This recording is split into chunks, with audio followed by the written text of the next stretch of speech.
අයිබෝවන් මම අචිත බෝධක පනාගොඩ මෝටරත එන්ජිනේරුවරේ. සාමාන්‍යයෙන් වාහනයක එන්ජින්න එකක් තියෙනවා නම් ඒ එන්ජින්නගෙන් තමයි රෝධ කරකවන්න කියලා අපි සාමාන්‍යයෙන් දන්නවා. ඒ වුණාට ඔගොල්ලෝ දන්නවාද එන්ජින්න එකක් තිබුණත් ඒ එන්ජින් එකෙන් රෝධවලට කිසිම ඍජු යාන්ත්‍රික සම්බන්ධයක් නැති වාහන වර්ගයක් තියෙනවා කියලා. අද අපි කතා කරන්න යන්නේ එන්ජින්න එකක් තිබුණත් 100%ක්ම විදුලියෙන් විතරක් ධාවනය වන සීරීස් හයිබ්‍රිඩ් තාක්ෂණය වැඩ කරන්නේ කොහොමද කියන එක සම්බන්ධව. ගොඩක් අය හිතන්නේ මේක අලුත්ම අලුත් තාක්ෂණයක් කියලා. හැබැයි ඉංජිනේරු විද්‍යාවේදී මේක අපි දශක ගණනාවක් තිස්සේ දකින තාක්ෂණයක්. ඇත්තරම අපේ රටේ දුවන එහෙම නැත්නම් අනිත් රටවල් පවා දුවන ඩීසල් ඉලෙක්ට්‍රික් දුම්රියවල භාවිත කරන්නේ මෙන්න මේ තාක්ෂණය. ඒ තමයි මේ ඩීසල් එන්ජින් එක භාවිතා කරලා විශාල ජනරේටරයක් භ්‍රමණය කරලා ඒකෙන් ලැබෙන එනන්ත ඒකෙන් උත්පාදනය කරන විදුලිය මගින් තමයි රෝධවලට සම්බන්ධ කරලා තියෙන මෝටර් කරකවලා මේ විශාල බරක් තියෙන මේ දුම්රිය ඉදිරියට චලනය වීම සිද්ධ කරන්නේ. අන්න මේ විශාල දුම්රියවල භාවිතා කරන මේ තාක්ෂණයම තමයි දැන් මේ කුඩා ප්‍රමාණය මෝටර් රථවලටත් භාවිතා කරන්න පටන් අරන් තියෙන්නේ. සීරීස් හයිබ්‍රිඩ් පද්ධතියක ක්‍රියාවලිය ප්‍රධාන වශයෙන් පියවර 3කින් අපිට පැහැදිලි කරන්න පුළුවන්. අංක 1 එන්ජින් එක. මෙහි ඇති පෙට්‍රල් එන්ජින් එකෙන් කරන්නේ ජෙනරේටර් එකක් කරකවලා විදුලිය නිපදවීම පමණයි. ඒ රෝධවලට කිසිම යාන්ත්‍රික සම්බන්ධයක් පවත්වන්නේ නැහැ. අංක 2 ඉන්වර්ටර් පද්ධතිය. එන්ජිමෙන් නිපදවන විදුලිය බැටරියට හෝ කෙලින්ම මෝටරයට බෙදා හරින්නේ මෙන්න මේ ඉන්වර්ටර් එක හරහායි. අංක 3 විදුලි මෝටරය. අවසානයේ ඒ විදුලිය භාවිතා කරලා තමයි මේ රෝධවලට සම්බන්ධ කරලා තියෙන විදුලි මෝටරය එහෙම නැත්නම් ට්‍රැක්ෂන් මෝටරය මගින් තමයි මේ වාහනය චලනය කරවන්නේ. ලංකාවේ දැන් ඉතාමත් ජනප්‍රිය Toyota Race Hybrid එහෙම නැත්නම් Daihatsu Rocky Hybrid හා Nissan e-Power series එකේ වාහන මූලික වශයෙන්ම ක්‍රියා කරන්නේ මෙන්න මේ series hybrid පද්ධතියට අනුකූලව. මේ series hybrid පද්ධතියෙන් අපිට ලැබෙන වාසි කීපයක් තියෙනවා. අංක 1 ඉහළ ඉන්ධන කාර්යක්ෂමතාවය.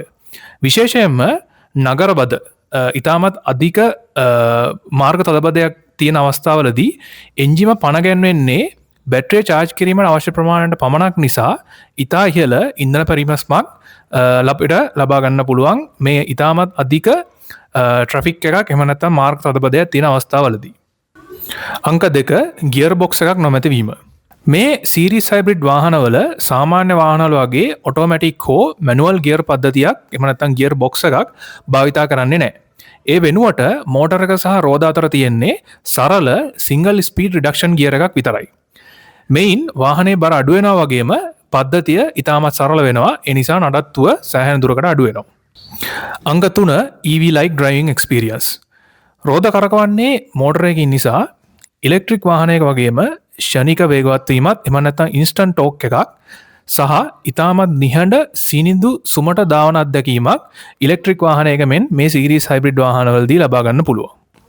අංක 4 නඩත්තු අඩු වීම. ගියර් බොක්ස් එකක් වැනි සංකීර්ණ යාන්ත්‍රික කොටස් අඩු නිසා සහ එන්ජිම අඩු වාර ගණනක් ක්‍රියාත්මක වන නිසා නඩත්තු වියදම් සාපේක්ෂව අඩුයි. ඉතින් සරලවම ගත්තොත් මේ වගේ වාහනයක මූලික වශයෙන් කරන්න තියෙන්නේ එන්ජින් ඔයිල් ටික වෙලාවට මාරු කරලා ෆිල්ටර් එක මාරු කරන එක විතරයි. ඔටෝ ගියර් බොක්ස් ගැන වද වෙන්න ඒ වගේ දේවල් කරන්න කිසිම දෙයක් නැහැ මේ જાතියේ සීරීස් හයිබ්‍රිඩ් වාහනවල. ඉතින් මේ සීරීස් හයිබ්‍රිඩ් වාහනවල වාසි වගේම අවාසිත් තියෙනවා. ඒකෙන් ප්‍රධාන වශයෙන් වෙන අවාසියක් තමයි අධිවේගී මාර්ගවල එහෙම නැත්නම් හයි ස්පීඩ් ක්‍රූසිං වලදී හෝ හයි ලෝඩ් අවස්ථාවකදී කියන්නේ උදාහරණයක් විදිහට කන්දක් අදින අවස්ථාවකදී හෝ ලොකු ලෝඩ් එකක් අරන් යන අවස්ථාවේදී මේ පද්ධතියේ කාර්යක්ෂමතාවය ප්‍රධාන වශයෙන් හේතු 3ක් නිසා අඩු වෙන්න පුළුවන්. අංක 1 ඉන්වර්ටර් සහ කන්වර්ෂන් ලොසස්. යාන්ත්‍රික ශක්තිය විදුලිය බවට පත් කරලා නැවතත් එය ඉන්වර්ටර් එක හරහා මෝටරයට යැවීමේදී ශක්තියෙන් කොටසක් තාපය ලෙස අපත යනවා. අධික විදුලි ඉල්ලුමක් ඇති වෙද්දී මේ ශක්ති හානිය ඉතාමත් වැඩි.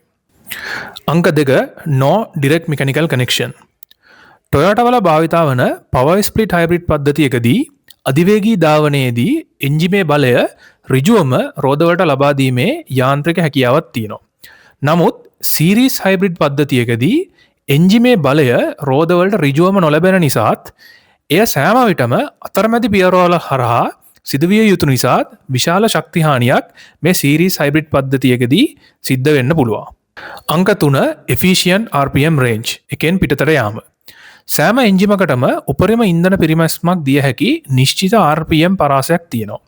නමුත් කන්දක් නගින විට හෝ අධිවේගී මාර්ගයකදී මෝටරයට අවශ්‍ය අධික විදුලි ඉල්ලුම එම නැත්නම් එනර්ජි ඩිමාන්ඩ් එක සපුරන්න එන්ජිමට සිද්ධ වෙනවා තමන්ගේ වඩාත්ම කාර්යක්ෂම RPM සීමාවෙන් එහාට ගිහිල්ලා එහෙම නැත්නම් එකෙන් පිටතට ගිහිල්ලා වැඩි වේගයකින් භ්‍රමණය වෙලා වැඩි විදුලිය ජනනය කරන්න.